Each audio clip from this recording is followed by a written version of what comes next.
Yep. Thanks. Now we're good. All right, so we're going to go ahead and get started. For those of you who don't know me, I'm the president of Kingsgate Campus Ministry out of King Ave, United Methodist Church. I know everyone else, so hi. Everyone deserves a just cause, but the successful journey between passion and real-world change demands forethought, practical preparation, and a willingness to endure. Our speaker today, John Shore, knows this well. What began as a simple blog post that quickly grew into must-read for millions required John to endure in the face of mounting fame and criticism as he pushed to change the conversation and fight for greater LGBT inclusion. So today's presentation, 10 ways that you can change the world, John has boiled down into 10 points everything he has learned about challenging and changing long-established paradigms of power.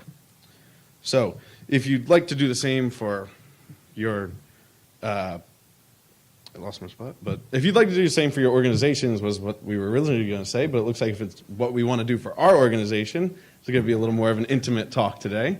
John's going to talk to us about what that was like for him and things that he learned from that experience. So just a little bit more about John. John is the co-founder of Not All Like That Christians Project and founder of Unfundamentalist Christians, and the author of Unfair, Christians and the LGBT Question. John began using the platform of his blog and later as a featured writer for the Huffington Post. He advocated for the full and equal acceptance of LGBT people within Christianity. So please join me in welcoming John Shore.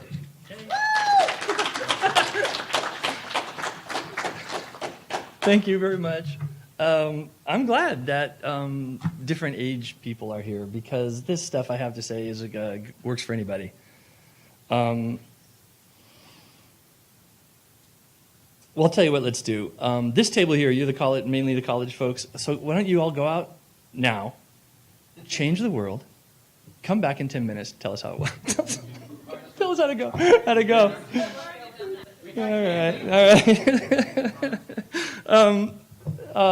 So I'll tell you just a quick bit about me, although you may know, and so I don't want to spend too much of our time here, but by way of making the case that this is something about which I have a fair amount of experience, when I was 38 years old, I very suddenly and out of nowhere became a Christian.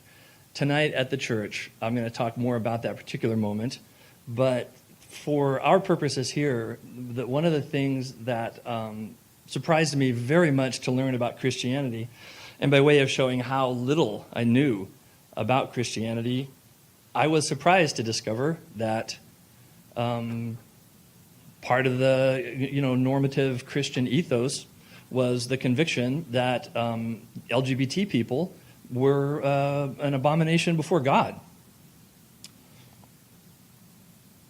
I had no relationship with that and was not about to accept that. That does not seem reasonable to me at all. I have always had gay people in my life. My father was an actor, so I've got gay people in my life ever since I was a little kid, babysitting me, being role models for me. In my life from there till now, again, I'll talk some more about this tonight, but for instance, when I was 17, I left my house early. Halfway through my senior year of high school, I cut out, moved away from the place I was living because of my acting experience. I had friends that were actors. They were about my age, a little bit older. They took me in. All these guys were gay. Never came up. I didn't even know. This is in like 1976. I think what people don't realize sometimes, I think especially if you're younger, is that it wasn't until, I want to say like 72 that the medical and social caretakers community agreed that being gay was sort of its own thing. Up until that point, that's recent. Up until that point, the only thing anybody thought about gay people was that they were straight people who were tweaked in the head, right? When I was a kid, when I was by the time I was 18, 17, I didn't even know what gay people were. I didn't even know that there was a different kind of population. My friends were animated when they spoke.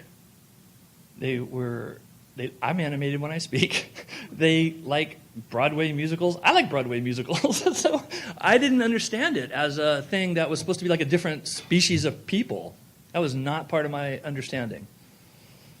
So, and again, I'll go back over this some tonight, but at the time that I became a Christian, one of my best friends was a lesbian, and I told her, "You won't believe what happened to me. I had this ridiculous conversion experience, and now I'm a Christian."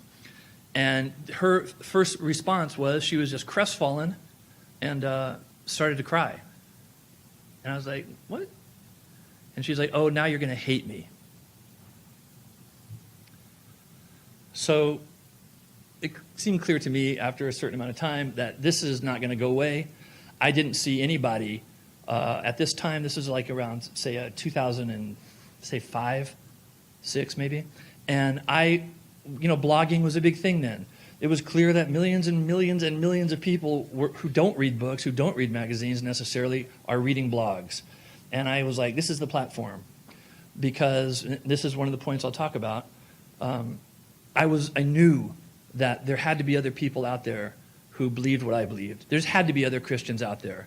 They just didn't there's no way for them to get what they think about this issue out in the world. The hierarchy of the church is too oppressive. There's no voice for these people. I know lots of people are leaving the church. Seen lots of studies coming out about that time, about how many people are leaving the church. I'm like, I have a feeling I know why they're leaving. So I was like, I should blog about this. My skill set is I'm a writer. So I was like, I'm going to start a blog, and I'm going to start hammering on this point. I couldn't find another Christian blogger who would be with me on this. I tried to become part of a group. There was no group. I'm on my own. This, again, is like in 2007, 6, 7. The only Christianity there really was at the time, in any kind of substantive American sort of, iconic way, was Southern Baptists. So I don't know how much y'all know about denominations and all that, but the Southern Baptist Convention, was at that point was headed by a guy named Albert Mohler, was Christianity. George W. Bush is in the presidency. The whole idea of a progressive Christianity really didn't exist. Something was coming out called the Emergent Church. Some of you may know. I had no interest in the Emergent Church because it seemed to me that it was like, look, our pastors have faux mohawks and jeans. This is a different Christianity. I'm like, where do they stand on homosexuality? And they're like, shut up. I'm not interested in that movement. So I got to work using the same tools that are available to anybody right now. And as it turns out, I had a not entirely inconsequential effect on the way Christianity is now conceived and practiced. That's why I'm here. That's the sort of the gist of what makes it reasonable, I guess, for me to at least share with you whatever I learned about in that respect. The bigger sort of overarching stuff I did was I founded a group called Unfundamentalist Christians. I thought at the time, my group wasn't really interested in that name. We talked about it for a long time. I was voting for it ultimately because I felt like, come the time, we're going to have to say that we're not fundamentalists, because my conviction, and we'll talk about this too, some of the stuff where you anticipate the blowback you're going to get. My understanding was that if my interest was going to be, I'm not letting my gay friends go to hell. I'll go with them. That's not going to happen. My understanding was if we can unbuckle from the Bible, from Christianity, the idea that gay people are an abomination before God, we would be able to isolate fundamentalism as the cause of that entire theology. My understanding, as I saw it, was that fundamentalism, the difference between fundamentalism and a more accepting denomination was a matter of degree, but not substance. It was the same thing. These folks over here might put it a little bit differently. They might have a more sophisticated reasoning for the position they held. They might not be willing to be as harsh or as vocal or as imperial about it, but it's the same philosophy. So my idea was, at some point we're going to break the I'm going to drive a wedge into Christian theology in which everybody on that side is going to be left having to justify intellectually, rationally, morally, is going to have to justify why they are continuing to believe and to teach and to preach that homosexuality is a sin. And we will separate them from the fundamentalists, because the fundamentalists will never stop. They will never give up. You're not going to change their minds. So ultimately, we're going to be known as unfundamentalist Christians. And we stuck to that name. And it's been really great to see over the last 4 or 5 years. For 3 years, we were just doing our thing. About 3 or 4 years ago, I saw that people were liking that name now. Now people were getting it. They're good. So I started a group blog, an Unfundamentalist Christians group blog, where I created, and we'll talk about this, giving other people a space to talk. And I created that blog so that other people, I could go out in the world and find, because now there's starting to be Christian bloggers, and there's starting to be Christian gay bloggers, and there's starting to be straight people who will be reasonably bold about, coming out in favor of LGBT inclusion. So I decided now's the time to start a space for other people. And then here it is some 4 years later, and that blog is one of the leading voices again for progressive, what's now being called progressive Christianity. In a way, it wasn't being called progressive Christianity before, online. And I'm really proud of that. I'm proud of those guys, how hard they work. I encouraged other people to learn to edit it for me so I wouldn't have to monitor it all the time. For 3 years, I was doing my blog, and I was doing the UC blog, the Unfundamentalist Christians blog. That blog is extremely popular. It does about 300,000 views a month now. We have an Unfundamentalist Facebook page that's got, I think, 80,000 members. Now, these days, it's hard to get those kinds of numbers, but we'll talk about this. That whole Unfundamentalist Christian thing, I kept getting asked what I do believe. If you criticize something enough, eventually people will go, okay, we know what you're against, what are you for? And I felt like, it's time for me to, somebody asked me. So I spelled out, we'll talk about this, I spelled out 14 points. This is what we believe. That document is actually what gave rise to the Facebook page. Some people got together and they were like, let's do this. And that document sort of became the founding document for that group. But again, these are just social media things. So I started blogging. We'll talk about this too, about speaking into, for lack of a more delicate word, the enemy. You can't just talk to your friends. You got to go in the opposite camp, and you've got to talk to them in their language. So one of the first things I did was become a blogger for crosswalk.com. So crosswalk.com is as conservative and evangelical as you can get, man. They're owned by Salem Communications, which owns Christian radio in this country, which is as conservative as you can get. For 3 years, I was running the exact same content on crosswalk.com that I was publishing on Huffington Post Religion. The exact same columns were appearing in both places. The idea there being, and again, we'll talk about this, you got to choose your language carefully, and you've got to use language that does not just repel people that feel differently than you.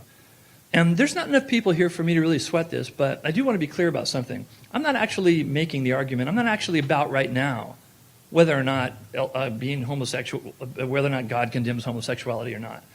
That's not really what I'm talking about here. But really what I'm talking about here is process. I'm really talking about what you can do for whatever you believe in to go out in the world, just like I did, with no money, nothing except for social media, and make these things happen. Okay, so we did that. I did the NALT Christian Project. Does anybody know what that is, the NALT, Not All Like That Christians? Okay, so does anybody know the It Gets Better movement by Dan Savage? Right? Huge. Like, wow, that was big. So when I started doing the work I did, it went very, very large, largely because Dan Savage, who does the It Gets Better Project, he's the founder of the It Gets Better Project. He's a very famous Christian activist, championed my work. Because for a pretty long time there, I was the only straight Christian arguing in a very, consistent way for LGBT inclusion. And I came up with a lot of different arguments to make that case, and I made it fairly well. So what's called the pink press, the gay press, picked me up right away. They love me. I'm making a good case. It's important sometimes to be, during the civil rights movement, it was important for white pastors particularly, but for white men, white people to stand up with black people. If it's all black people, they're talking to themselves. They're not going to pay them as much attention. It's important for people from the opposition to stand up and be voice support for causes that it's too easy to think that they will be uninterested in. You have to.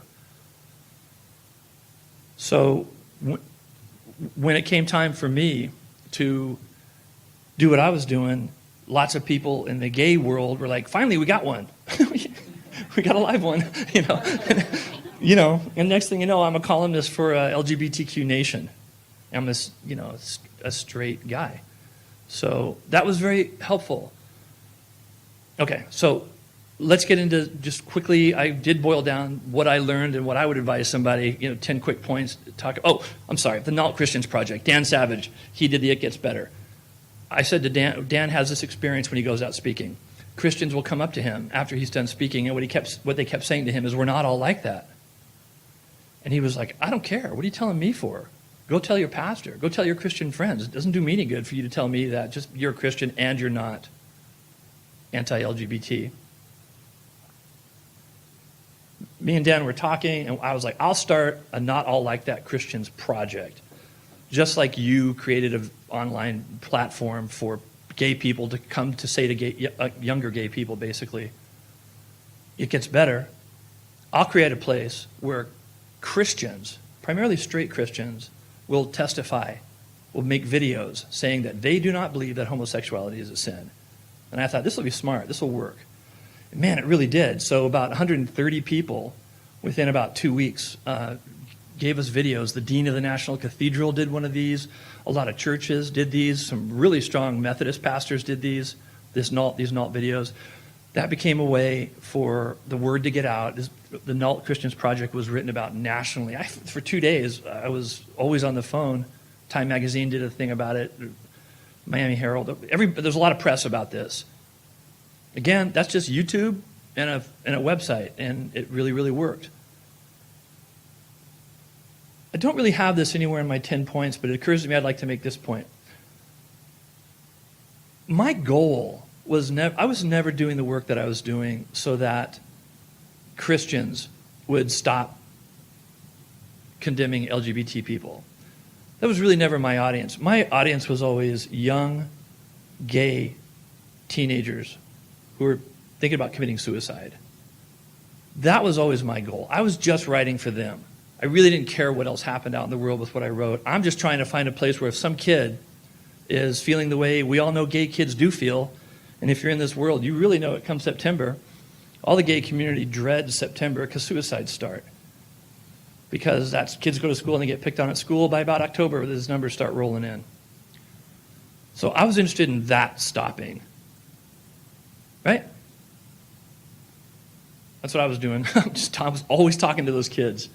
So let's get down to these 10 reasons. It's not what's good like that. I thought young people, they'll go up and see pastors. They'll see pastors and church people saying that it's no sin to be gay.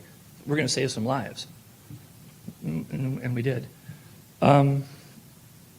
Okay, so first thing I would say, number one, my big thing is believe you can do it. That's the first thing. If I'm going to say 10 reasons or 10 things you can do, 10 steps really is what this became. 10 steps that you can, do to change the world. My first thing is believe you can do it.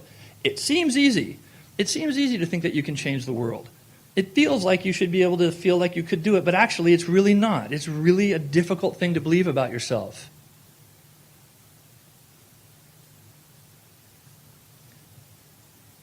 The way to know whether or not you can change the world is to ask yourself one question, which is, am I human? If you are human, then you were born, basically, to work for justice. You were born to help others. We all know how good it feels to help other people. We should. You don't have to wonder whether or not you can do it. You already know that you can do it. You're Christians in the main, I would say. So you can always feel comfortable that if you are making it your business to make the world a better place, you are, without question, doing God's work. That's how you believe that you can do it. You don't have to believe that you've got the special skills or you're special talented. You just have to believe that this is what humans do. By virtue of being a human, you were born to do this work. That's what I'm saying. All right, let's see. My notes here. Oh, cool. Okay. Second, number 2, believe that others feel the way you do. If you are doing the right thing, you are involved in a righteous cause. Righteous people are everywhere. You have to believe that righteous people are out there. I knew that there are Christians out there who do not feel like homosexuality is a sin. I knew they were out there. I believed it because I knew it was right. So you go into your work with that same idea. Believe that there are people who will get behind you, who will get with you, who will align with you, who you will resonate with. Simple. Believe in the righteousness of your cause. Oh, just to say, don't be afraid. If you're doing the right thing, you don't have to be afraid. Be bold. Be forthright. Be aggressive without being obnoxious.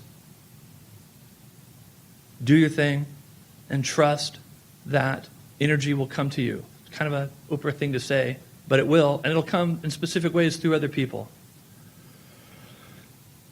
To that end, to the belief that you can, that others feel as you do, remember that in a real way, it's not about accomplishing your goal. That's important. It's overwhelming if you wake up in the morning and you're like, today's the day I'm going to, paint my house and go on a diet and, I don't know, successfully breed my dogs, whatever goals people have in the morning.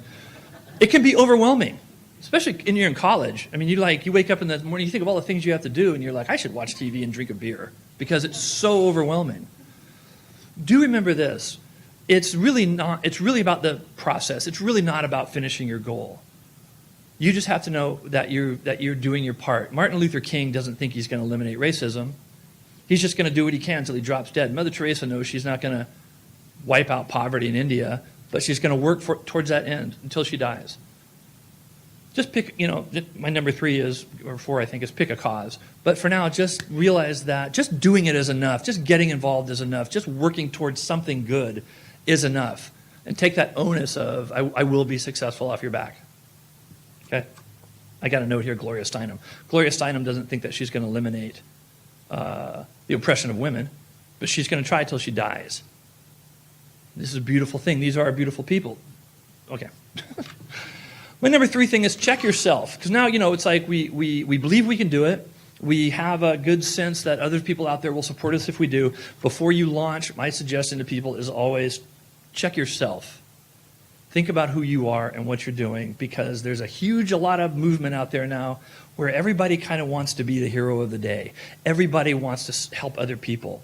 It's good, it's right, it's noble, it's just. That should be what everybody wants to do. But just take a moment, take some time before you really launch yourself out there to think about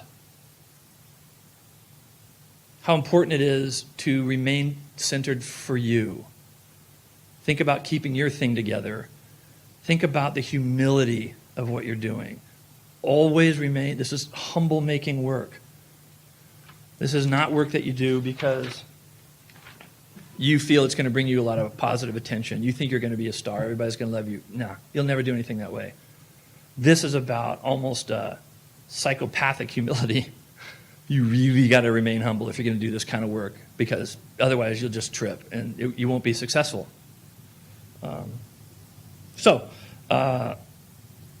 In a very real sense, your pastor this morning talked about this a little bit.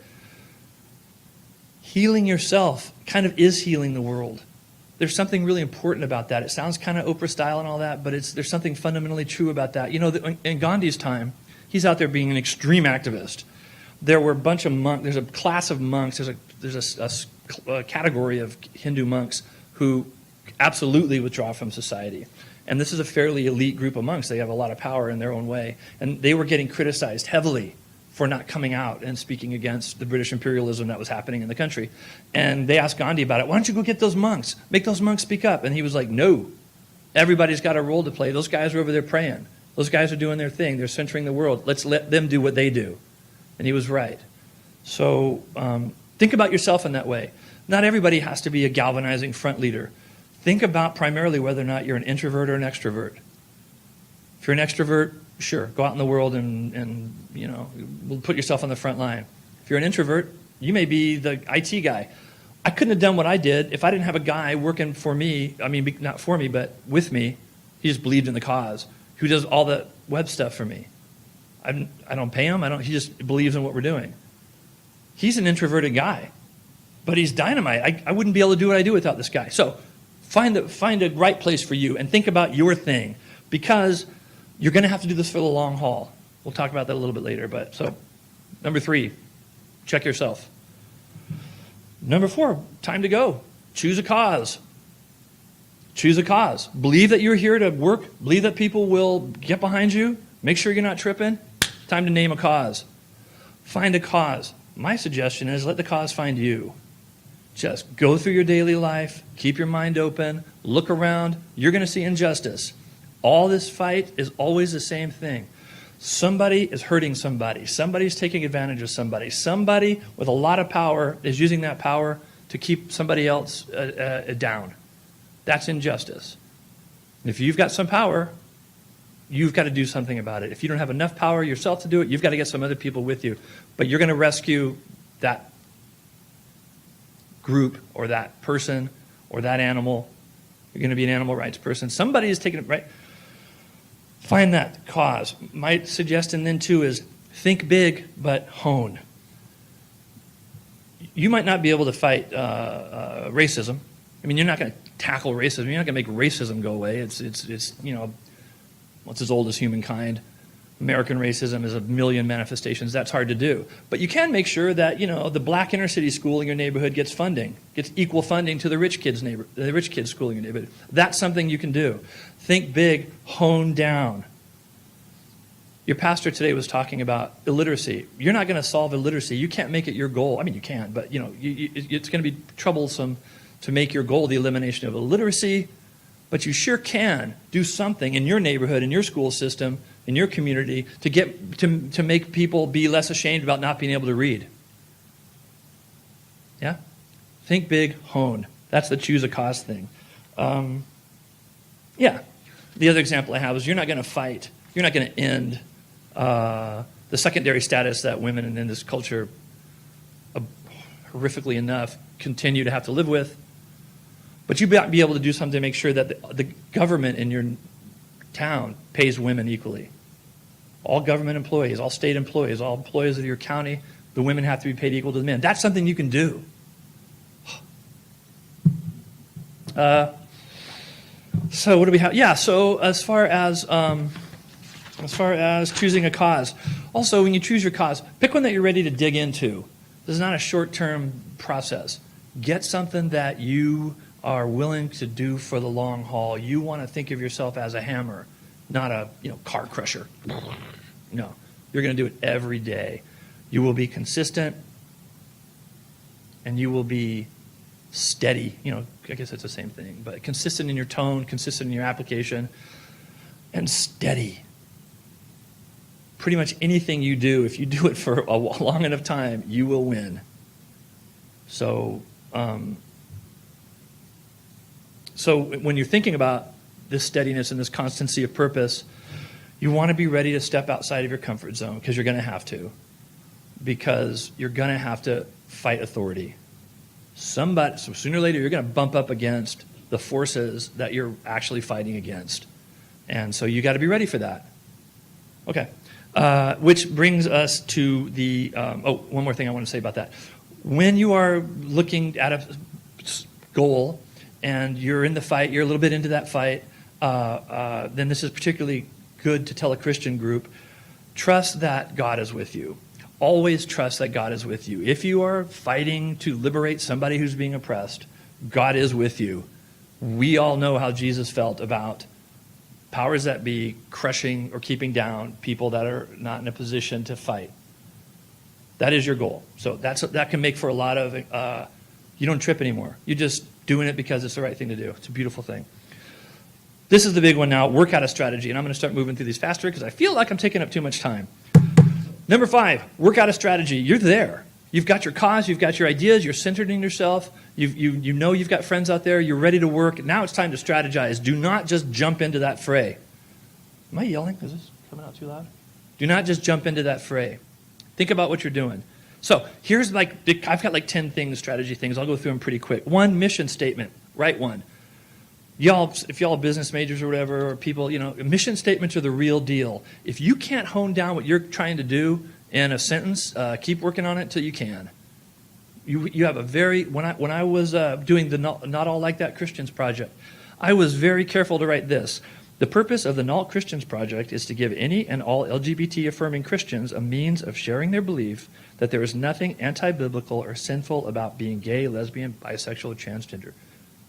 Boom, clean as it can be. So do that. Think about what you're doing, and think about whether or not you can state it gracefully, clearly, cleanly, neatly. If you can't, you're shooting too broad. Okay. B, pick your avenues of expression. That's the next thing you've got to do. Are you going to do a blog? Are you going to be a Twitter maniac? Are you going to do Instagram? You young kids today with your crazy platforms, pick one. You need a primary, you know what I mean? It's important. It's a big part of the strategy. A lot of people just go, okay, we've got our cause, and then they just sort of, they're not concentrating on what they're going to do. They're not really picking an avenue of expression. Pick one, pick a channel, stay on that channel. No matter what you do, get a good website. You are definitely going to need a website. Make that a priority. You got to give people something to go look at, and it's got to be clean, and it's got to be mature, and it's got to be untrippy, and it's got to look unamateurish. It's not hard to do, but you got to do it. It's got to be clean. It's got to load fast, all that kind of nonsense. But it's important because people think that you're serious if you have a serious website. It doesn't have to be expensive. It has to be clean. It has to look smart. It has to be smart. Intelligence is about economy of expression, contrary to this talk, but you know what I'm saying? That's what it's about. Smart people say things cleanly. You do the same when you present yourself to the public as you will online. That's who you are online. 3, or C, learn about your field. I had a friend once, he was a pastor, and his goal was, he had a project, and his project was to get all the local churches to coordinate in such a way that if there was an emergency, the local churches would respond. Well, there was a thing in our neighborhood in San Diego called 211, which was you call 211, and so I'm like, there's already something like that. Stop it. Stop. I'm like, Pastor Bob, stop doing that because there's already an organization like that. So do some work. Find out who's already out there doing the work that you're doing. Find out if you really are alone. But learn something about your field because otherwise it'll end up biting you in the backside because you need to be familiar with what you're doing out there. Align with others. D. A, B, C, D. Align with others. Build a team. Find people like you and get them in early so that you've got a little bit of a front. I got my IT person. I got my social media manager. I got someone to open up a forum for a long time. We had an Unfundamentalist Christians forum. I got my writers sort of for the UC blog. I wanted to keep that fluid, but you know what I mean? Get people, as you start your work, quality people will pop up. Nail those people while you got them. Bring them in, and find yourself part of a team rather than always having to do everything by yourself. It's lonely doing too much work by yourself. So I am all about aligning with others. LGBTQ Nation, they were friends of mine. They pulled me on board. When HuffPo Religion came up, I made sure that I aligned myself with them. And by what I mean was aligning themselves with them is one way you can align yourself with people who have some power in this movement is do work that they like. Find a group that's kind of doing what you do and make them want to be with you. Volunteer for them, write, if in my case, write for them. Or if it's whatever it is that you're doing, find people who are sort of already doing it or who would provide a nice platform for you to continue to do what you do and do stuff that they want to borrow. Make yourself valuable to them. That's good. We talked a little bit about this before, but E, anticipate negative responses. It will happen. in my case, I'm like, I know here comes these arguments. I know what arguments I'm going to get for why being gay is a sin. So that was fairly easy. I was able to anticipate the arguments that I was going to get. I was not prepared for how fluid those arguments would be. When you're up against real power, which is about the business of doing something that they shouldn't be doing, in this case, oppressing a subpopulation, they become very fluid in justifying what they're doing. So a lot of this thing about know who you're going to have to respond to and know what your responses are going to be is a little bit of tap dancing. But it's about anticipating what your blowback is going to be. Make that part of your strategy. Anticipating the negative responses that you get. Super important.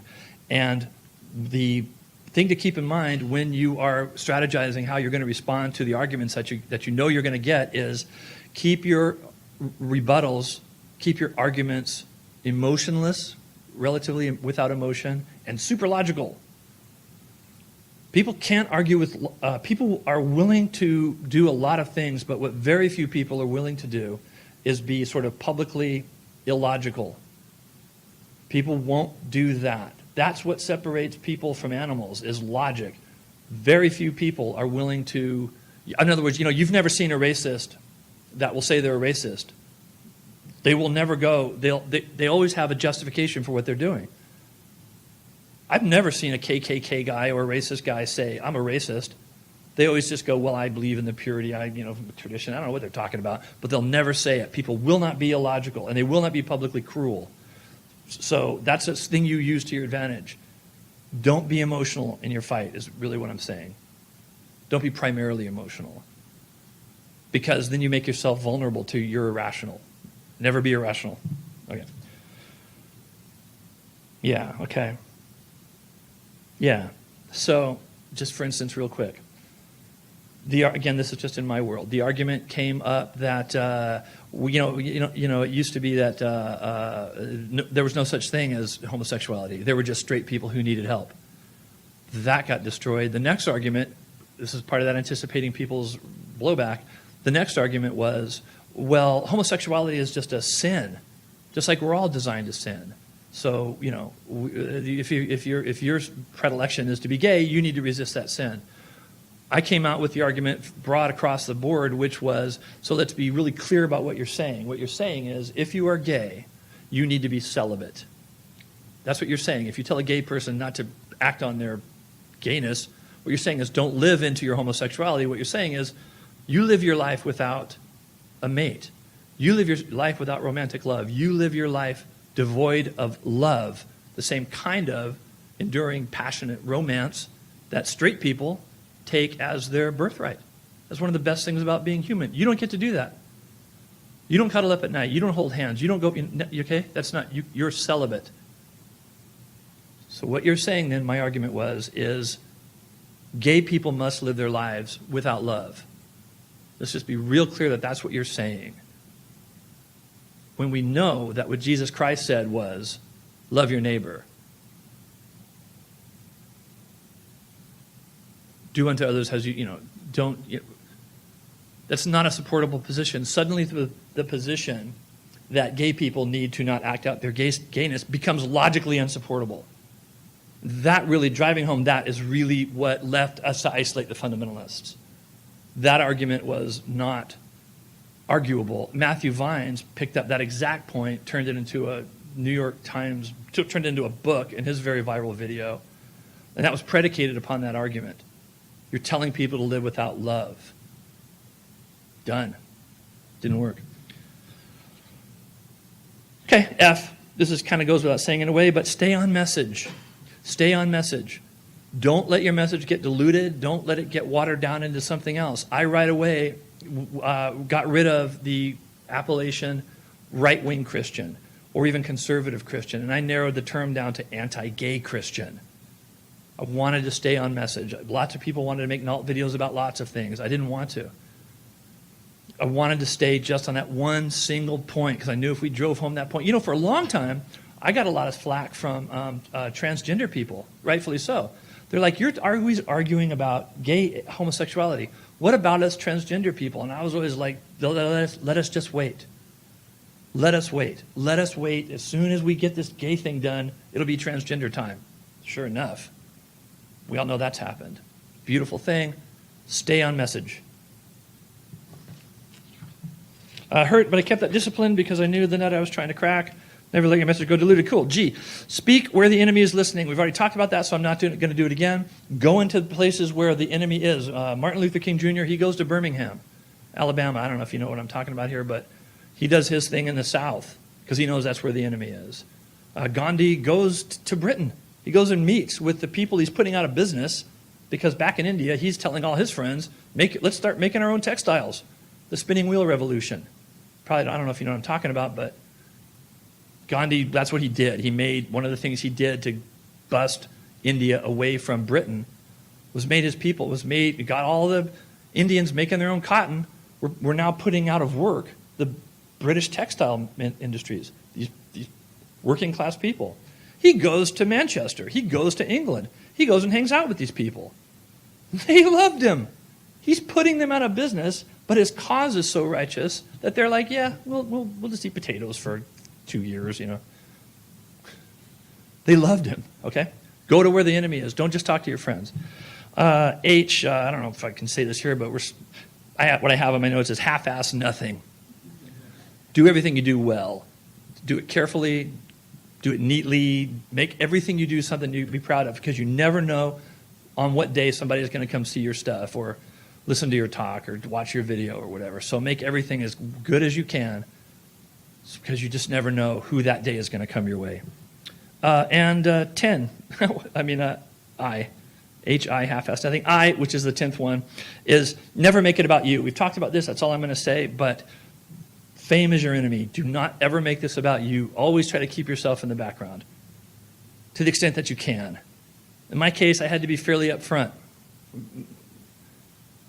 But just beware all the time that you don't want this to be about you. Gosh, okay.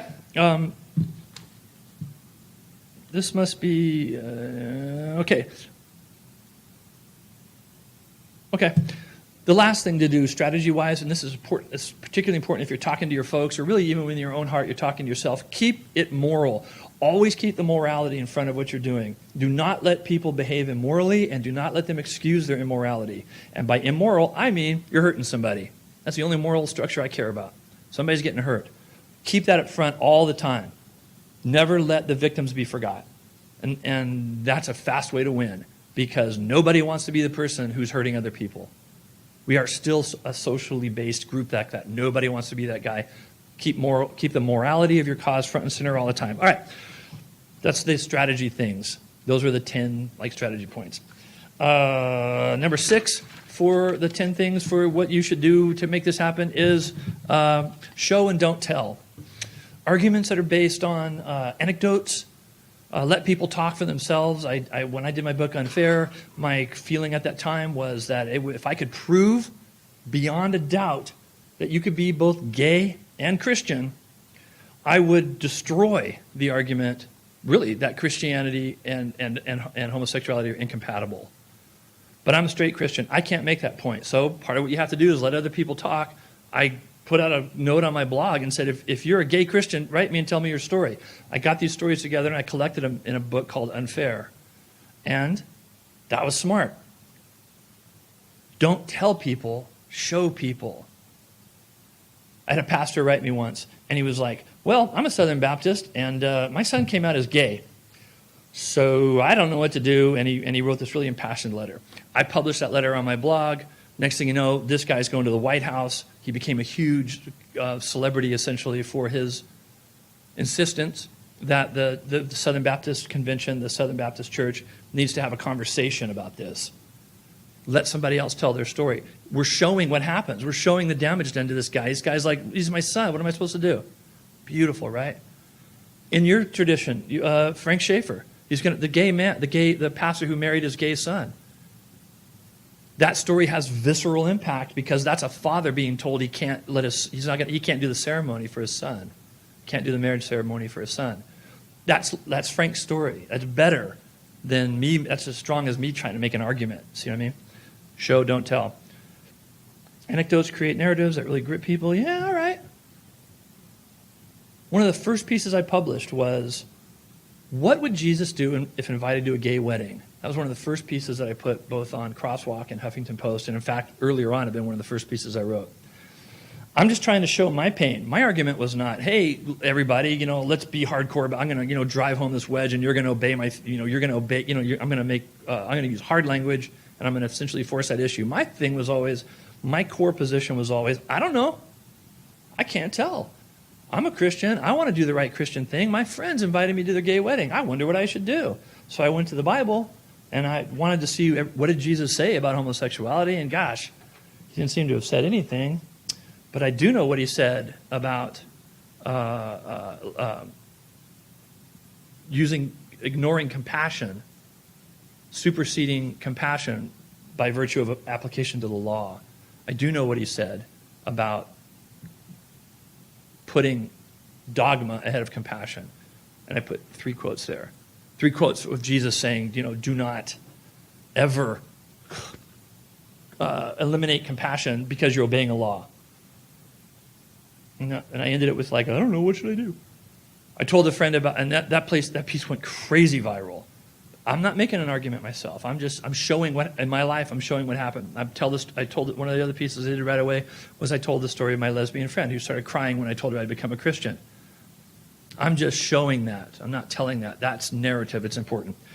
Number 7 of the 10, give a call to action. Give people something to do. Tell them to write a letter, share something, write something, vote. Give people a call to action all the time. If you just tell people something, they'll feel some passion, and then they'll find something else to do.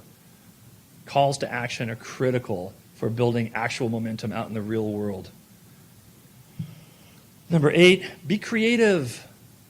Think about, poetry, dancing, plays, movies, whatever you got to do. Think outside the box. Come up with a new way to say what you want to say. People are always excited about something that's new and colorful, and that feels creative. Creativity is your friend when you're involved in this kind of action, when you're involved in this kind of movement. You're trying to get people excited about what you're doing. Do it in a fun and new way. There used to be a thing at Extra Normal. We used to have these videos. I made a couple of really cheesy cartoons, but they went viral. It was just a fun way to deliver a message. Do that. 9, always work towards irrelevance. You are working for the time when you can stop working. You're working for the time when your cause is on its way. And always have that in mind. It's a lot less onerous to think that you're going to be doing this for the rest of your life, as noble as that is, and you may be one of those people. But just think about the fact that really what you're working for is where you're not necessary anymore. It's the best thing.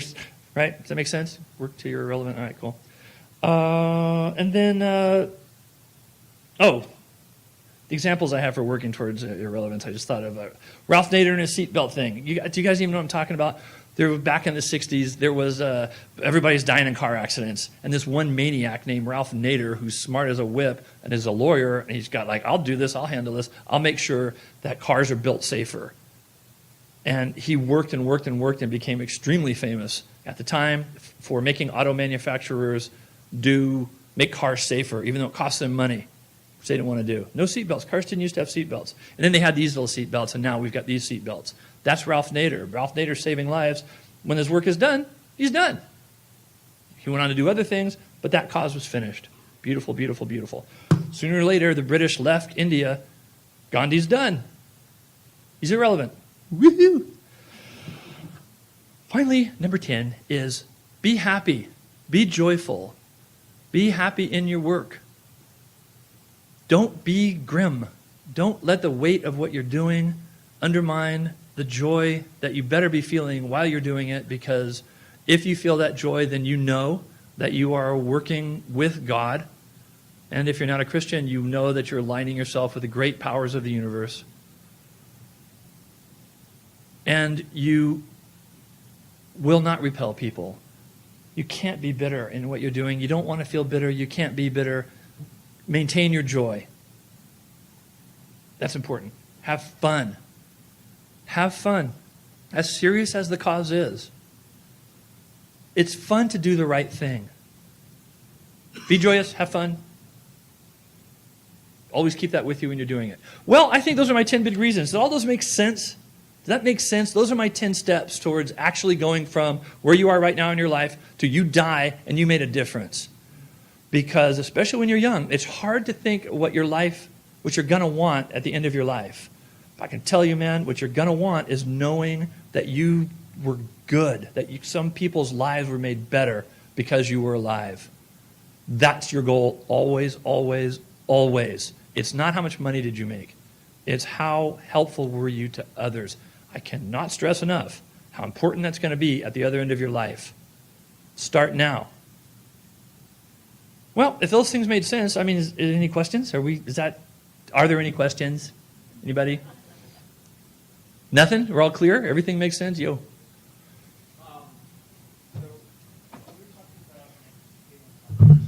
Yeah, baby.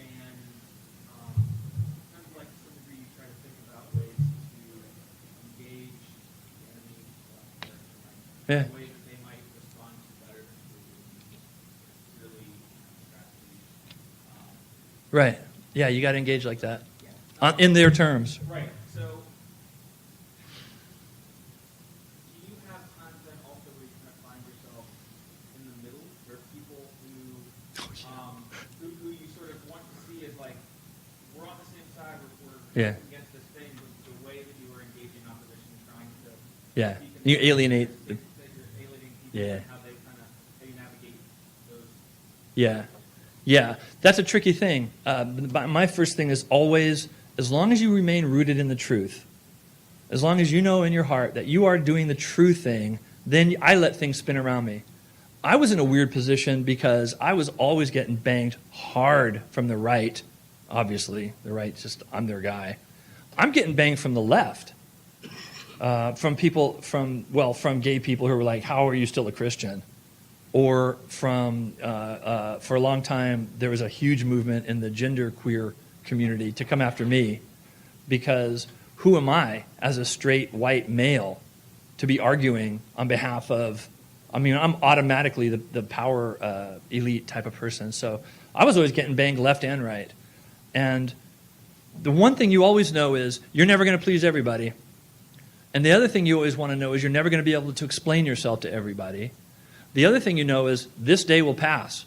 There's another fight's coming down the pike tomorrow, so you can't really spend too much time in any one moment because the next thing is coming.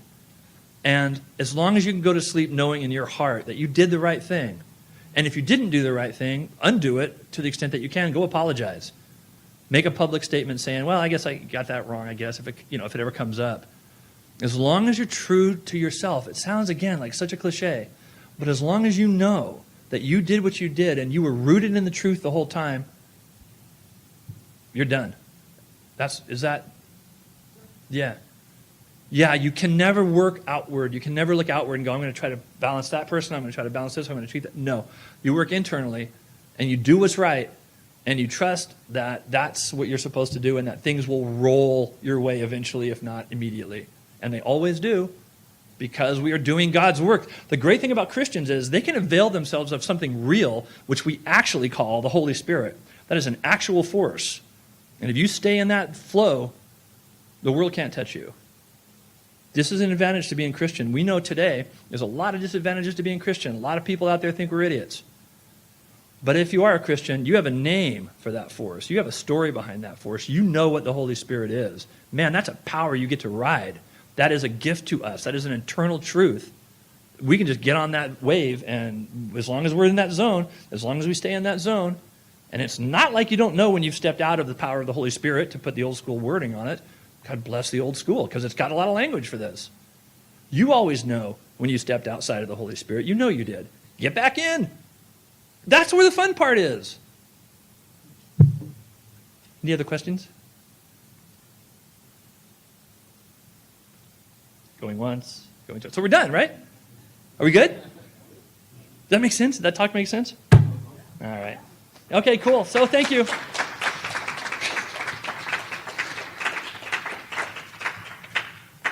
All done? Yeah, sure. All right, everyone. Thanks to everyone who came. And we have our next talk is 7 p.m. down at King Avenue. And we're going to go have some food. Then we'll see you all there. Special thanks to John for coming today. So let's hear it one more time.